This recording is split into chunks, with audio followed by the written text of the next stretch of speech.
दिल्ली के तिलक नगर में एक व्यक्ति ने अपनी लिव इन पार्टनर की बेरहमी से हत्या कर दी। आरोपी को पुलिस ने गिरफ्तार कर लिया है। सबसे चौंकाने वाला खुलासा यह है कि आरोपी ने श्रद्धा मर्डर केस की खबर देखने के बाद लिव इन पार्टनर की हत्या की साजिश की। उसने एक चॉपर खरीदकर महिला के गले और जबड़े पर हमला कर उसकी हत्या कर दी। बाद में पुलिस ने घर से महिला का शव बरामद किया। आरोपी को पंजाब से गिरफ्तार किया गया है। ये बड़ी खबर इस वक्त की आपको बता रहे हैं। एक तरफ श्रद्धा मर्डर केस जो पूरे देश में सुर्खियां बना हुआ है और आफ्ताब को सजा दिलाने की पूरी कोशिश में पुलिस जुटी है, और ऐसे में ये एक हैरान करने वाला मामला सामने आता है।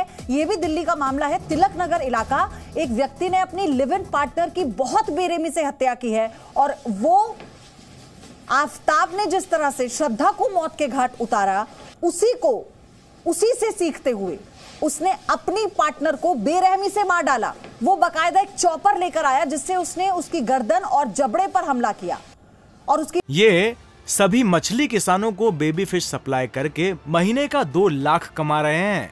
आपको भी करना है ये बिजनेस? तो फ्रीडम ऐप को अभी डाउनलोड करें। बेरहमी से हत्या कर दी। पुलिस ने महिला का शव बरामद कर लिया है और इस आरोपी को, इस हत्यारों को पंजाब से गिरफ्तार किया। ये बड़ी अपडेट इस वक्त आपको हम बता रहे हैं। दिल्ली के तिलक नगर से ये हैरान कर देने वाला मामला सामने आया है। एक बार फिर से पूरी खबर आपको मैं बता दूं। एक व्यक्ति ने, जिसने अपनी लिव इन पार्टनर की बेरहमी से हत्या की, उसे गिरफ्तार कर लिया गया है। यही वो शख्स है जिसे तस्वीर में आप देख रहे हैं। दरअसल सबसे चौंकाने वाली बात यह है इस मामले में कि इसने श्रद्धा मर्डर केस की खबर देखने के बाद लिव इन पार्टनर की बेरहमी से हत्या की।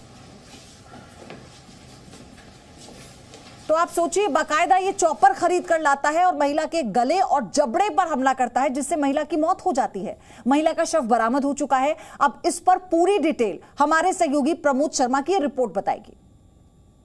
श्रद्धा हत्याकांड के खुलासे के 20 दिन बाद राजधानी दिल्ली में एक और लिव इन पार्टनर ने अपनी पार्टनर की हत्या कर दी। वाकया दिल्ली के तिलक नगर के गणेश नगर के इसी घर का है, जहां पर 1 दिसंबर को मनप्रीत नाम के शख्स ने अपनी लिव इन पार्टनर रेखा की हत्या कर दी।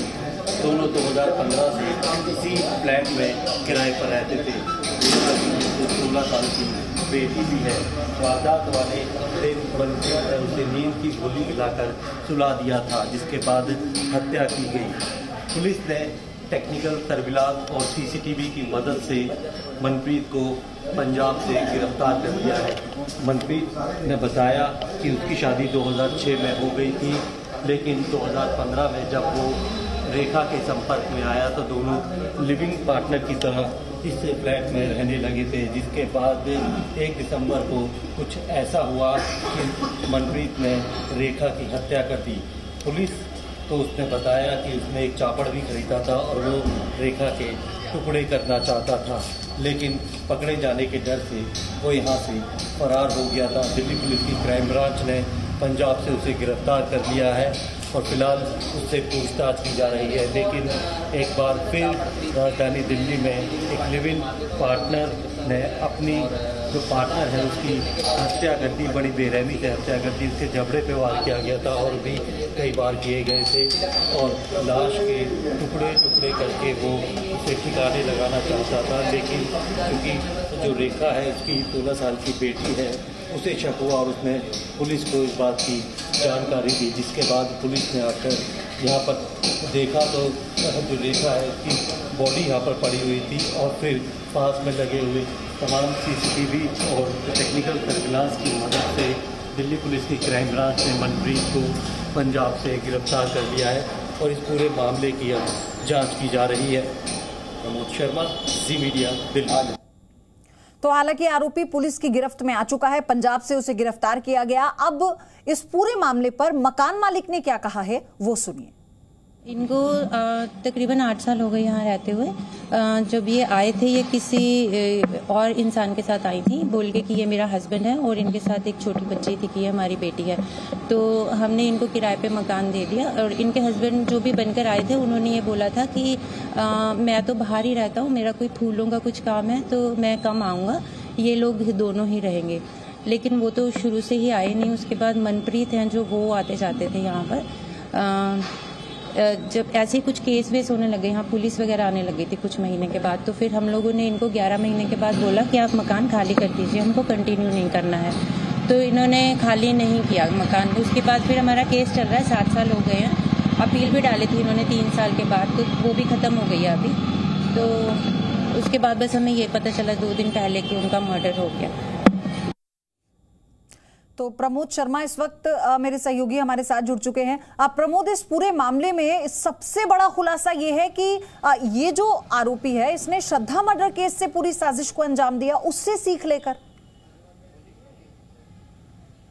जी बिल्कुल, पुलिस भी इसी एंगल से जांच कर रही है, क्योंकि जिस तरीके से ये एक चापड़ खरीद के लेके आया था और हत्या करने से पहले जो मृतिका रेखा थी उसकी बेटी को जो है नींद की गोलियां दी थी और उसके बाद जबड़े पे वार किया गया है, गले पे वार किया गया है और उसके बाद लाश के वो टुकड़े करना चाहता था, लेकिन चूँकि बेटी जो है वो घर में ही थी और उसके बाद थोड़ा घबरा गया था। इसके बाद वो फ़ौरन यहाँ से निकल गया था लाश को यहाँ छोड़ के, और जब बेटी लगातार जो है संपर्क कर रही थी तो उसके बाद उसने पुलिस को इस बात की जानकारी दी। पुलिस यहाँ पर आई तो बॉडी को रिकवर किया गया और यहाँ पर आप देख सकते हैं सीसीटीवी कैमरे लगे हुए हैं, जो कि मनप्रीत जो आरोपी है उसी ने इस किराए के मकान में ये सिर्फ कैमरे जो है डराने के लिए लगा रखे थे, इसका डीवीआर काम नहीं कर रहा था। पुलिस ने जो है वो सीसीटीवी कैमरे, टेक्निकल सर्विलांस, और जब ये पंजाब जा रहा था तो टोल टैक्स के जो सीसीटीवी कैमरे होते हैं उसकी मदद से पंजाब से इसे गिरफ्तार किया था। और उसके बाद इसने खुलासा किया कि 2006 में इसकी शादी हो गई थी, इसके 2 बेटे भी थे और इसने 2015 में ये रेखा के संपर्क में आया था और तब से ही यहाँ पर दोनों ने जो है किराए पे रहने लगे थे। जो रेखा आई थी वो किसी और शख्स के साथ यहाँ पे पति पत्नी बन के आए थे, लेकिन उसके बाद से मनप्रीत अक्सर यहाँ आता था और इनके बीच में झगड़े भी होते थे कई बार। पुलिस, क्योंकि जो क्रिमिनल बैकग्राउंड है मनप्रीत का वो भी था, तो लगातार जो मकान मालिक है उन्होंने भी घर खाली करने के लिए कहा था। इस चीज को लेकर मामला कोर्ट में चले गया था बिना किराए के काफी वक्त। ये सभी मछली किसानों को बेबी फिश सप्लाई करके महीने का 2 लाख कमा रहे हैं। आपको भी करना है ये बिजनेस? तो फ्रीडम ऐप को अभी डाउनलोड करें।